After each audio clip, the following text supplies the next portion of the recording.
Kumusta po kayong lahat? Muli pong yung lingkod, si Chef Roy. Ngayon pong araw nito, maulan.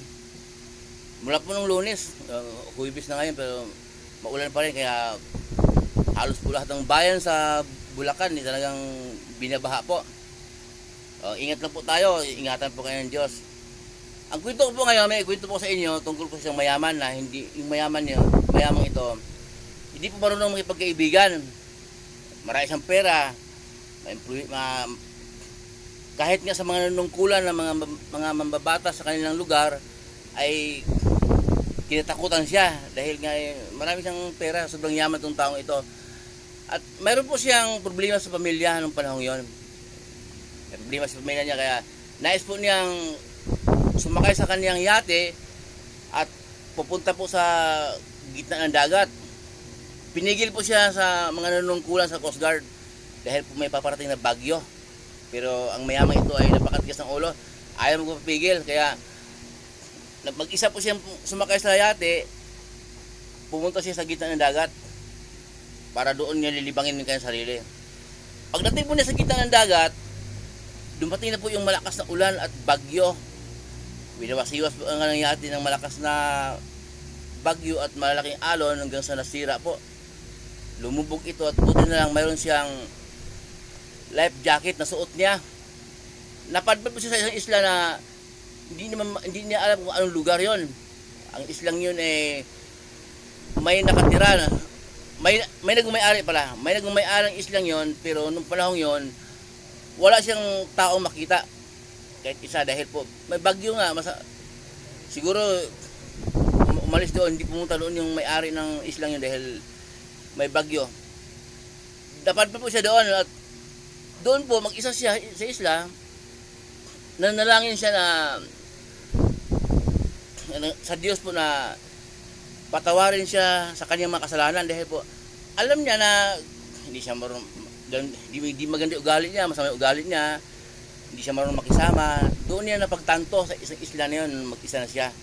Doon siya napagtanto, sabi niya, nanalangin siya sa Diyos, sabi niya, o aking Diyos, total binuhay mo ako, bigyan po ako ng pagkakataon na makabalik sa amin at babaguhin ko ng aking sarili at maglingkod po ako sa inyo, o aking Diyos. Sa ngayon po, bigyan mo ako ng masisilungan dahil po basang-basa na po siya sa ulan at galing po siya sa tubig, galing siya sa dagat, nakasuot siya ng life jacket. Ngayon po naglakad-lakad po siya. Nakakita po siya ng kubo. Di pumasok sa kubo. Pasalamat siya sa Diyos sa Panginoong Diyos, makapangyarihan sa lahat. Salamat na pinagkalooban mo ako ng pahingahan na mahinga po siya sa kubo. Pagdating po ng hapon mga alas 3 ng hapon po yon, nagutom po siya. Sabi niya, o aking Diyos, total diligtas mo ako sa kamatayan, hindi ako buhay pa ako, pinagkalooban mo ko ng pahingahan na kubo, pagkalooban mo rin po ako ng makakain, nagugutom ako. Naglakad-lakad po siya, lumabas siya ng kubo. Noong naglakad-lakad po siya, nakita po niya na napakaraming prutas. Di kain siya hanggang sa nabusog po siya daw. Ang ginawa niya, nagdala siya ng maraming prutas, halos maubos niya, binitas siya lahat, halos wala na matira doon sa puno, binitas niya lahat, dinala po niya sa kubo, inimpak po niya doon para may makakain siya kinabukasan o maghapon man. Pagkatapos po nabusog siya, pumunta siya sa tabi ng dagat, nanalangin siya na aking Diyos sa makapangyarihan sa lahat, total liligtas mo ako sa kamatayan ito, dinala mo ko sa islang ito, nagsisi na ako sa aking mga kasalanan. Tapos pinagkalooban mo ko ng pahingahan, kubo, at pinakain mo po ako. Ngayon po, pagkalooban po ako ng bigyan mo ng pagkakataon makabalik sa amin. Naway madadaanan ako ng barko man o ano na mailigtas ako, makabalik ko sa amin at babaguhin ko na po yung buhay ko at maglingkod po ako sa iyo, o Diyos na makapangyarihan sa lahat. nagdasal po siya. Pagkatapos po noon, umulan uli. Nandun siya sa tabi ng dagat. Tumakbo po siya. Magdidilim na. Malapit nang gumabi. Tumakbo po siya, bumalik sa kubo niya. Nung babalik ko siya sa kubo niya, nakita niya yung kubo niya, tinamaan ng kidlat, nasunog. Di pati yung pagkain niyang inimbak ng mga prutas, nasunog din. Tapos sumigaw siya ng malakas na hawak-hawak niya ulo niya. Oh Diyos ko, sinisi na naman niya ang Diyos. Puta, Diyos, binuhay mo ako, dinala mo ako sa islang ito. Humingi ako sa iyong pagkain, pinakain mo ako.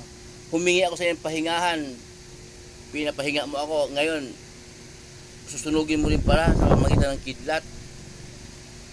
Di sinisi niya ang Diyos. Nagbalik naman siya sa dating ugali nung hindi pa nangyari yun na nandun pa siya sa lupa. Nandun pa siya sa lugar nila. Nakatulog po siya. Gabi na kasi yun eh, magagabi na. Nakatulog po siya. Noong pong nagising po siya, madaling araw, maraming pong tao. Tapos, mga naka-uniforme, mga Coast Guard pala yun. Dinala siya ng mga naka-uniforme na yan, sinakay sa malaking yate.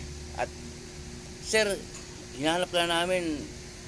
Mula noong umalis ka, talagang hinahanap ka namin. Malakas kasi ang bagyo, kaya hindi ka namin nasundan. Ngayon humupa na, talagang hinahanap ka namin. Nag-alala din kami. At hindi namin makita yung, hindi namin mamonitor yung yate mo. Ngayon, sabi niya doon sa Coast Guard, paano mo nalaman na nandito ako sa islang ito? Sumagot po yung team leader ng Coast Guard na, kahapon po, bago magdilim, dumaan kami dito. Nakita namin may umusok. Parang may umapoy. Babalikan sana namin, kaso po lumakas ang hangin at lumakas ang ulan. Nagpasya na kami na umuwi na at babalikan namin ngayong madaling araw. At ito ang tagpuan namin. Doon po na naalala na dininig ng Diyos ang kanyang panalangin na kaya po pala nasunog ang kubong yon para po mapansin ng mga Coast Guard at maligtas po siya. Ganun po ang paraan ng Diyos ng pagligtas sa kanya ng panahon yon. Kaya kung minsan po iniingatan pala tayo ni Lord, di alam siya pang sinisisi natin, niligtas tayo sa tiyang kapahamakan, hindi natin po naintindihan at si Lord pa rin ang sinisisi po natin. Mababasa rin mo natin sa Bible na hindi tayo bibigyan ng Diyos ng makakasama sa atin. Humingi ka, ikaw ibibigyan, kumatok ka, ikaw ibubuksan, at manalangin po tayo, taos puso, sa pangalan ng ating Panginoong Jesus, ibigay po ng Diyos. Muli po yung lingkod, si Chef Roy, ingatan po kayo ng Diyos.